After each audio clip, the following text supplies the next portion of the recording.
أعوذ بالله من الشيطان الرجيم. بسم الله الرحمن الرحيم. يا أيها الذين آمنوا لا تتخذوا الكافرين أولياء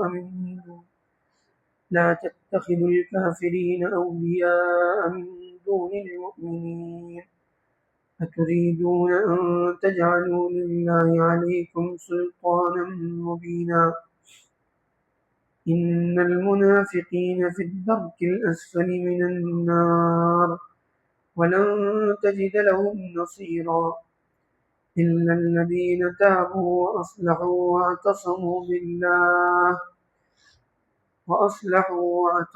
بالله وأخلصوا دينهم لله فأولئك مع المؤمنين وسوف يؤتي الله المؤمنين أجرا عظيما ما يفعل الله بعذابكم إن شكرتم وآمنتم وكان اللہ شاکرا علیما.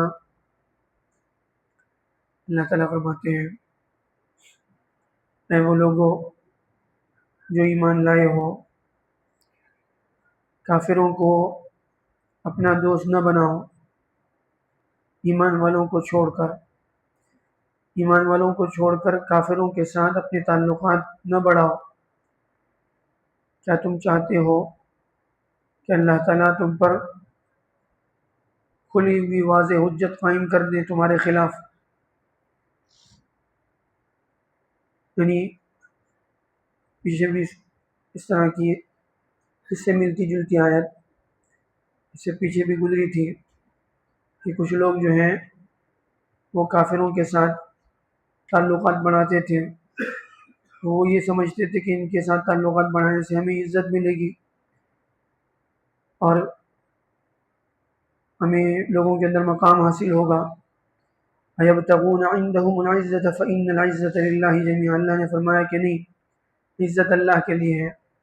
وَلِلَّهِ الْعِزَّةُ وَلِرَسُولِهِ وَلِلْمُؤْمِنِينَ. عزت اللہ کے لیے ہے اور اللہ کے رسول کے لیے ہے، اور پھر ان کے راستے سے ایمان والوں کو عزت ملتی ہے. کافروں کے ساتھ تعلقات بڑھا کر آدمی یہ سمجھے ان کے ساتھ تعلقات بڑھانے سے عزت ملے گی، تو یہ غلط خیال ہے اور اس سے جو ہے اللہ کے یہاں پکڑ کا ذریعہ بن سکتا ہے.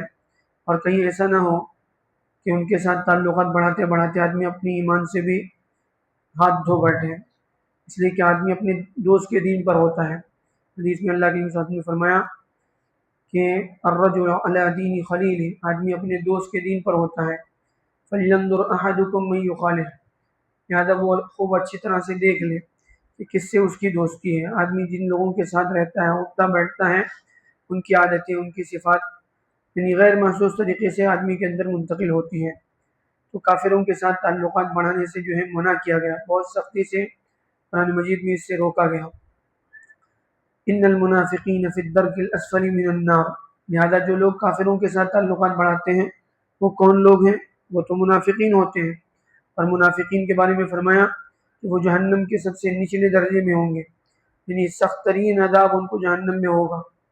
وَلَن تَجِدَ لَهُمْ نَصِيرًا. اور آپ ان کے لیے کوئی مددگار نہیں پائیں گے، یعنی اللہ کے مقابلے میں اللہ کے عذاب سے بچانے والا کوئی نہیں ہوگا.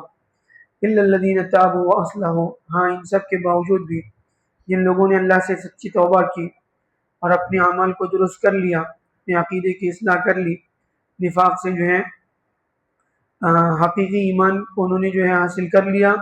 وَاعْتَصَمُوا بِاللَّهِ. اور اللہ سے جو ہے اللہ کے رسی کو مضبوطی سے پکڑ لیا، اللہ کے دین کو انہوں نے تھام لیا. وَأَخْلَصُوا دِينَهُمْ لِلَّهِ. اور اپنے دین کو اللہ کے لیے خالص کر دیا، نفاق چھوڑ دیا، یہ اوپر سے ایک اندر سے ایک. اور پھر جو ہے ایمان والوں کے پاس آئیں تو کچھ ان کی حالت، اور کافروں کے پاس جائیں تو دوسرا رویہ. یہ ساری چیزیں انہوں نے چھوڑ دی اور دین کو اللہ کے لیے خالص کر دیا.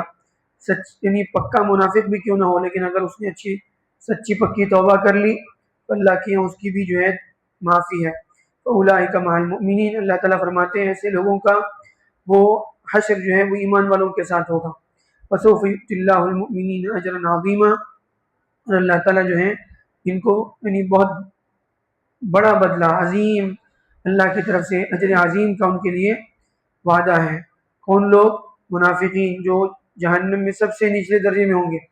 ایسے لوگ بھی اگر مرنے سے پہلے سچی پکی توبہ کر لیں تب بھی یعنی اللہ کے یہاں جو ہے ہر ایک کی توبہ کے لیے یعنی موت تک مہلت ہے۔ اس سے پہلے کہ اگر کسی نے توبہ کر لی، اللہ سے معافی تلافی کر لی، اپنے معاملے کو صاف کر لیا، اللہ تعالیٰ اس کی توبہ قبول کریں گے۔ لیکن اگر کسی جو ہے گندگی کے ساتھ، کفر کے ساتھ، شرک کے ساتھ یا نفاق کے ساتھ آدمی اللہ کے دربار میں پہنچ گیا تو پھر اس کی اللہ کیا معافی نہیں ہے۔ لیکن توبہ کر لی تو پھر اللہ فرماتے ہیں ایسوں کے لیے اللہ کے یہاں بہت بڑے اجر کا اللہ تعالیٰ وعدہ فرماتے ہیں۔ ما یفعل اللہ بعذابکم ان شکرتم وآمنتم، پھر اللہ تعالیٰ فرماتے ہیں یعنی تم اگر اللہ کا شکر ادا کرو گے، اللہ پر ایمان لاؤ گے تو پھر اللہ تمہیں عذاب دے کر کیا کرنے والا ہے؟ یعنی اللہ کو تمہیں عذاب دینے سے کیوں خوشی ہے؟ نہیں، اللہ نہیں چاہتا کہ تمہیں عذاب دے، پھر اللہ تم کو عذاب دے کر کیا کرے گا؟ اگر تم اللہ کا شکر ادا کرو گے، اللہ پر ایمان لاؤ گے، یعنی اللہ کے شکر گزار بندے بنو گے، اللہ سچے اور پکے ایمان والے بنو گے، ایمان کے تقاضوں پر عمل کرو گے تو پھر اللہ کی طرف سے تمہیں عذاب نہیں دیا جائے گا۔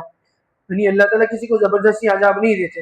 وَكَانَ اللَّهُ شَاكِرًا عَلِيمًا، اللہ تعالیٰ جو ہے وہ بڑا شکر کرنے والا، یعنی اللہ کے بندوں پر یعنی ان کے اچھے اعمال کی بڑی قدر کرنے والا ہے۔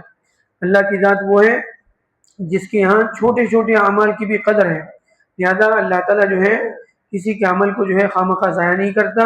اللہ تعالیٰ بہت نوازنے والا ہے، بندوں کے اعمال کی بڑے قدر کرنے والا ہے، اور عالم بھی ہے، یعنی وہ سب کچھ جانتا ہے، بندوں کے اعمال سے بھی واقف ہے، ان کی نیتوں سے بھی واقف ہے، ان کے ظاہری جو ہے رویے سے بھی واقف ہے، اور ان کے اندر کے جو ہے ارادوں سے بھی اللہ تعالیٰ واقف ہے۔ پر اللہ تعالیٰ جو ہے ہمیں سے صحیح جواب